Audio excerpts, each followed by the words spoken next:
It's funny in a way how even the most sickening of experiments or discoveries can be covered up by time. The way that some people can just move on from something, even if it's so inhumanely brutal. Some things can never be forgotten, and some will suffer, however. Such as these didn't include the article laying spread out on my palm. The 37 British troops found severely mutilated from barbed wire. One missing. I should explain. I'm a 19-year-old student from central Maine. Every once in a while I call into this library about a mile from my school. It remains as a dusty, red brick relic, gathering enough knowledge over time to be a great source of information for whenever I need it. Whether that information is remembered or forgotten. On one such day while rummaging through the World War I history section for a school project, I came across the article previously mentioned, planted inside a book detailing trench warfare and all the major discoveries surrounding it. On page 52, lodged inside was this article along with a small letter still sealed, with a large, red, waxy splodge. As soon as I touched the article taken straight from an old newspaper, it felt dilapidated and eerie. The yellowish color contrasted with the fresh white feel of the book. Below the image was a photo of the troops before they were found dead. A squad of 37 young men ranging in age from 19 to 25, standing in 3 rows, with what looked to be the inside of a trench as the background. It stated that those men had just only arrived from Britain before they died. Fresh from the barracks, I thought. To its bottom left was a much smaller, separate image of the man who went missing. The small print beside the image stated that he was the last survivor of the previous squad when the new one arrived. He seemed more mature than the others, and definitely far more vicious. A tattered black beard and an ominous bloodshot stare shone through to me from the black and white image. And to add to its current eeriness, he was also smiling. And not just a stark, casual smile, but a massive grin showing portions of his gleaming white teeth at either end. Charles Patrickson, last seen on May 16, 1916. Image taken on May 14, 1916. As I sat back down in this old, vast library in late 2017, I suddenly felt curious to know about Charles Patrickson, who and where he might have been and where he eventually died. I decided to head off back home and do some more research of this event. The library was still in its ancient phase and hadn't had any computers, which came across as unfortunate. I checked out the book and I strolled back to my apartment, tightly squeezed in between a coffee shop and a pharmacy. All the while as I walked back though, this uneasy feeling swam about me. The corner of my mind retaining that image of Charles staring back at me with that wide, toothy smirk. On some of these flashbacks, he would move a little inside that image, but not much, just enough to notice. He swayed gently from side to side and kept up that unblinking stare and disturbing grin. When this happened, I would have to stop on the street and clutch my temples. I eventually arrived back home, feeling awful, and I slumped back into my office chair. I craned open my laptop and I booted it up. While that was happening, I flipped open the book to page 52, where the newspaper clipping was lodged. That's when I heard something slip out of the book and land on the wooden floor beside it. It sounded thin like paper, but it still retained heaviness. I bent over the desk and suddenly remembered the envelope that came with the clipping, sealed with red candle wax and partially covered with a greenish mold. And then I knew that I couldn't stop myself.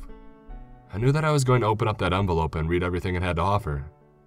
It possessed that ominous quality about it, the type that lingers in your mind and begs to be revealed.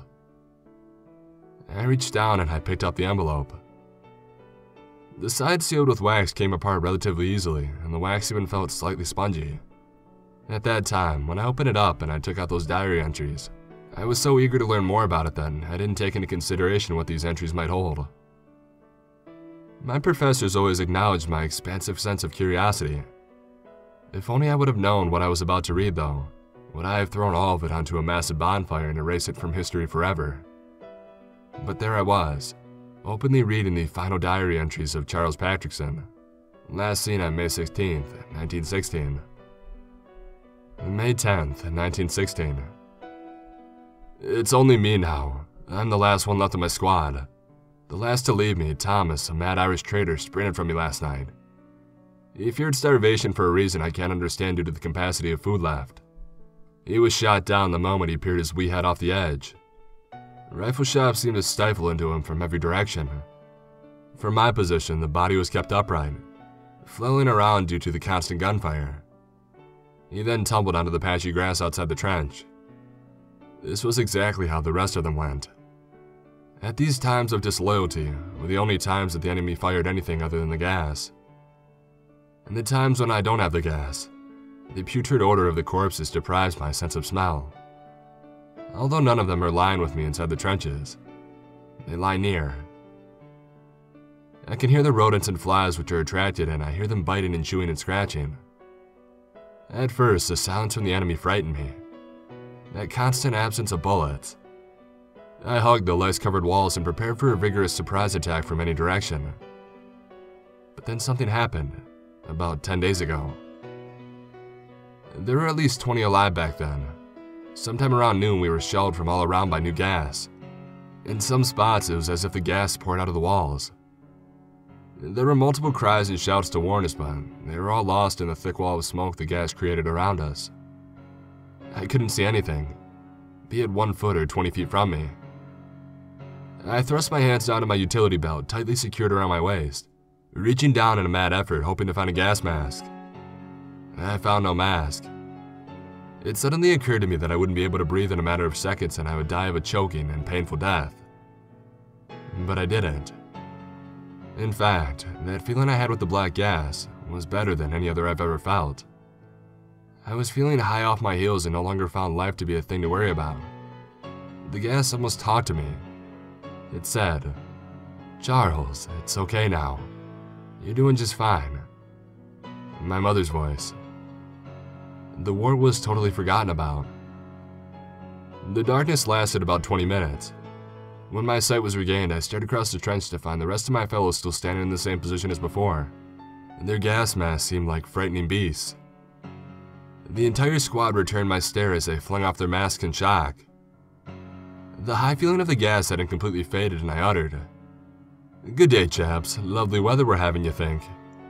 Followed by my answer to the gas's effects from my experience. "Like dancing on angels, sir. Like not being down here." And then there was Private Harry, poking his eyes out from behind another. That same awestruck expression. "Charles, are you feeling right in the head?"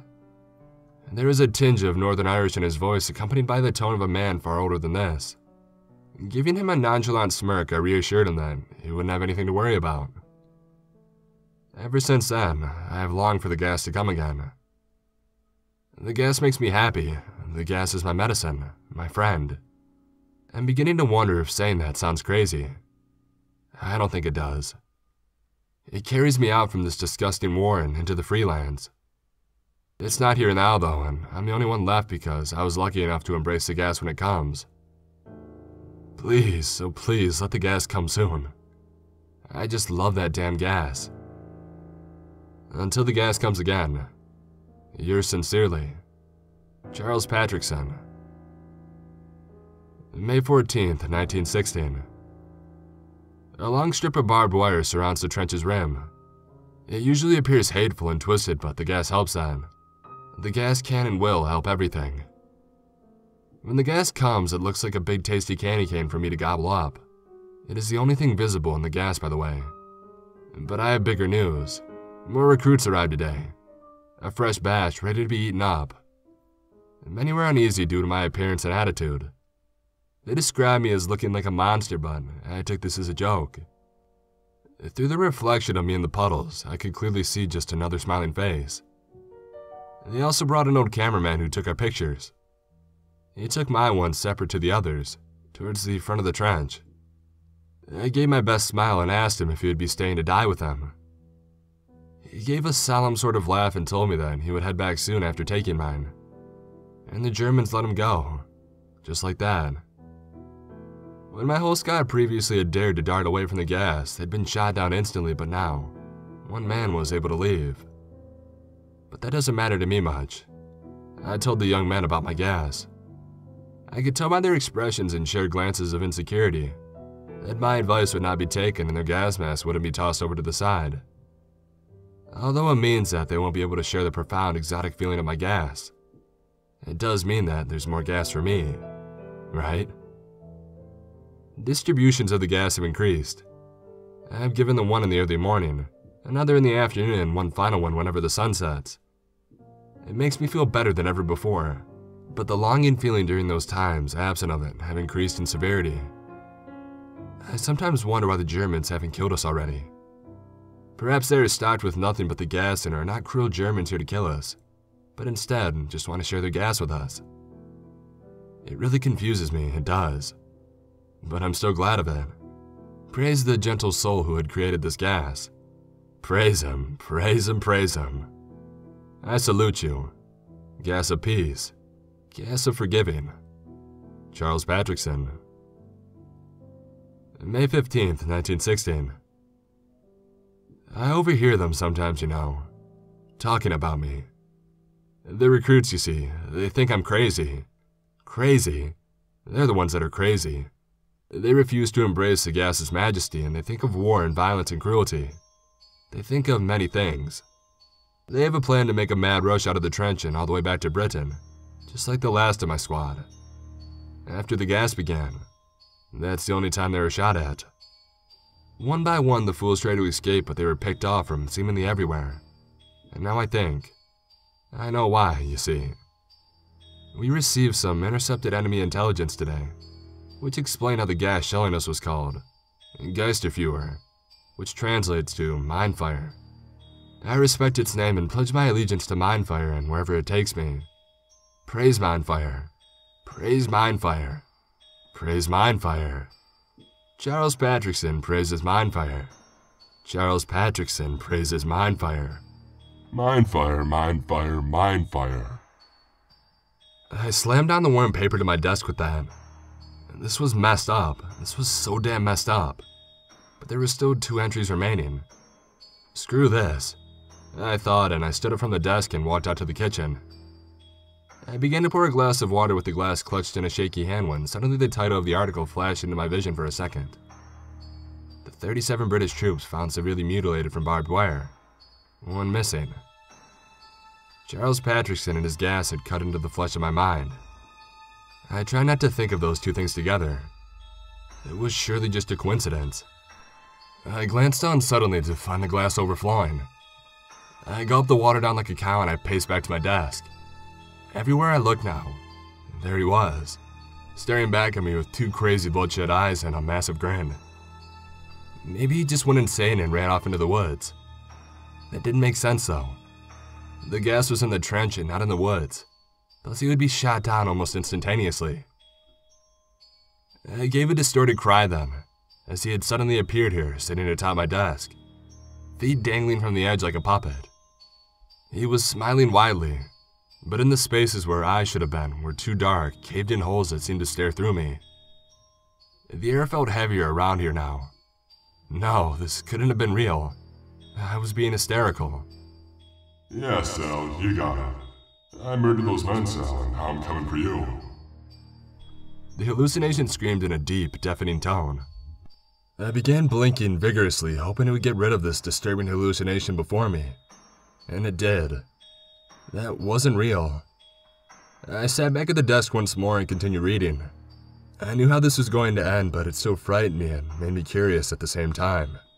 May 16th, 1916. Today was a great day for me. They said I did well. The men in the pink coats said that. They are my friends now. I can have all of the mine fire that I want. My room is very small, but it feels like a paradise. It smells like perfume. Now they want me to write down my achievements from today. I hope you enjoy it, sweet sir. This morning before the usual bonfire donation, I overheard my colleagues chatting again. But this time they were even more angry about me. Apparently I had been screaming that night in gibberish, which had scared them to death. I couldn't remember this. It wasn't me going insane, it was them, ignoring the mine fire. They were planning on killing me the following night in my sleep before I went totally mad. They have turned evil because they have denied the possibilities of mine fire. They are jealous, repulsive. I thought to myself that they all had to die. All I wanted was to enjoy my gas, but then they moved in and had to ruin it. I bet that they only really want to kill me so they can have the mind fire out of themselves. I couldn't let that happen. But I knew I couldn't do this on my own. Not without mind fire. And so I waited, leaning up against one side of the trench until it came. It was raining today, and rain meant that the water would soak up at the bottom and soak our shoes. It caused the mud to appear shiny and slippery, but that was okay. I didn't really mind. I knew that using my rifle would be far too loud to get the job done, so I searched for a new weapon of choice. There were knives and grenades, but nothing that stuck out to me. I decided that due to my worshipping, mind fire would guide me through this, and that is just what I did. When it finally came at exactly noon, I became so excited. We were a team, Charles Patrickson and Mindfire. When we were done, we'd be able to dance all night. I noticed a small river that had been created by our feet. It continued to rise as the gas's blinding darkness entranced me. It was somehow beautiful and vibrant. I realized that I still wasn't carrying a weapon, and for a second I was frightened, but Mindfire showed me the path to take. I couldn't tell you why I did it, but I glanced up to see the big, tasty candy cane of barbed wire surrounding the rim of the trench. It was clear to me then what I was supposed to do. "Thank you, Mindfire," I screamed from the bottom of my heart. "Thank you for your gift." I felt no pain after that. As I tore it down, I wrapped myself tightly with it, snug as a bug. We rolled around in the brown river together, me, Mindfire, and the barbed wire candy cane. I laughed out loud. It was so much fun. We were funny. I grabbed the two ends of the barbed wire in each hand and flailed them around wildly as I began to trek through the everlasting darkness. It only took me a second before I found my first victim. One of the youngest, 19 maybe. I tore off his gas mask with glee and mashed a handful of wire into his face and neck. I had to practically hug him to stop the squirming and resistance. His cries were reduced down to a crimson trail that trickled down his uniform, and as he was released, a lifeless body fell back and splashed into the water. I felt relieved already, and I kept a joyful grin as we continued through, relieving ourselves as we progressed. Most went down with how much of a fight. Barbed wire is quick to tear flesh. Our only injury was a stab in the shoulder through a man's last desperate attempt to resist mindfire. He died a tragic and abrupt death. When all 37 had been executed and the gas had cleared, I gazed down upon my accomplishments. The previously dull river was now a beautiful blood flow.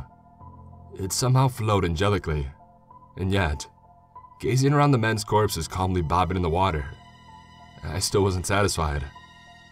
I felt as though their mockery still lingered in the air. I took another march through the trenches wrapped snug in that sheet of barbed wire. This time I aimed to make sure none of the men could be recognized by appearance if they were ever discovered. Mindfire was a religion now, and they were all going straight to the gates of Satan. After my second glorious round, everybody looked more like a piece of meat from a stew wrapped up in shredded uniforms covered in muck and blood than actual people. It looked all too similar to an attack from a large pack of animals, so I knew then that I had to leave my mark. I heaved each of the disloyal traitors to the front of the trench and began to form a pile. As new bodies were added, I intertwined the barbed wire through the assortment. I made sure that everybody was packed in tightly to form a box shape. Arms and legs jutted out from places, but the natural shape was generally retained. I could no longer smell the stench as I came to notice. Just another of Mindfire's wonders. When I was all finished, I drew up each end of the wire to form a bow. My work here was finally complete. I clambered up atop of the stack as I had come to call it and rested. The men in the pink coats came then, with their soaring wings and masks of white. They were carrying a large nozzle that immediately filled me up with mindfire. I saw these two men as guardians and called over to them. "Fellow believers, welcome to my altar." Neither of them responded, but at the touch of two pairs of hands clutching me from either side, I got the idea that they were going to bring me back to their church. I don't remember much of what had happened after that. I was a blind man being guided through an uncharted land. I do remember being carried down what seemed like stairs at a point in the center of the forest. There was the sound of a large metal door being swung open, and then we were descending. I was then thrown into the cell that I'm currently residing in. The cell is about 2 meters in length and 3 feet high. Although I'm somewhat grateful of what they're doing for me, I am suffering from this awful sense of dread. See, I'm not allowed to talk to anybody, and that didn't feel too bad for the past few days, but now, I don't know, it's just sort of started. It's also quite warm in here, and I'm finding it hard to breathe. I think they've opened up the door now because it feels slightly cooler and I can hear the muffled noises. Hands are reaching for me now, groping around the page. I imagine they're looking for this entry, so I'm just going to end now. As always, praise Mindfire and its creator. Please turn the heat down. Charles Patrickson. My hands were unable to keep a grasp on the paper as it flopped out of my reach. I must have appeared looking pale because I felt like a sick dog. Usually things like gore tend to not affect me, but this was different. It was like when a deranged psychopath tries to justify his actions, by the perspective that he's the innocent one, but God. I know it was the war and so many more disgusting things had happened, but I never really read anything like this. There is the fact as well, that at any point I could have stopped reading and move on, but I didn't. It wouldn't let me. My overbearing sense of curiosity. There was one more page left. This last page was different to the others. It appeared to be printed off of a computer program. The background was made up of a dark navy with white small text lapsed over it, and what appeared to be German. It was like I was addicted to some bad habit because, before I even realized it, I was halfway through translating the document. Even this realization couldn't stop me because this was all slowly beginning to make sense. After what seemed like an eternity of sifting through and slowly translating each letter and word, I was finished. I'm beginning to think that this thing is far bigger than I initially thought. The following is the English version of the document. Project Mindfire, subject name 6X. Subject location, cell B9, 5th floor. Location of testing.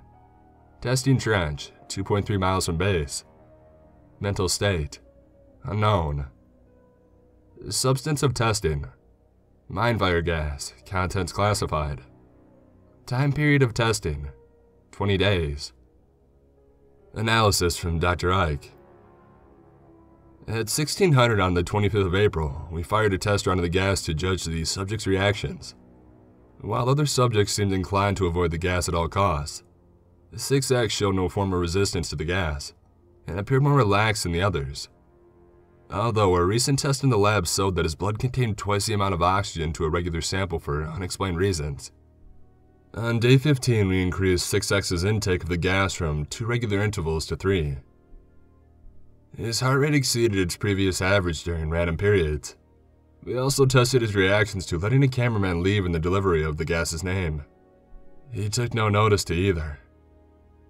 His side effects include constant dependency on the gas, screaming and spastic gestures during sleep, the ability to see some objects in different colors through gas, and not being able to feel pains that would prove unbearable to anyone.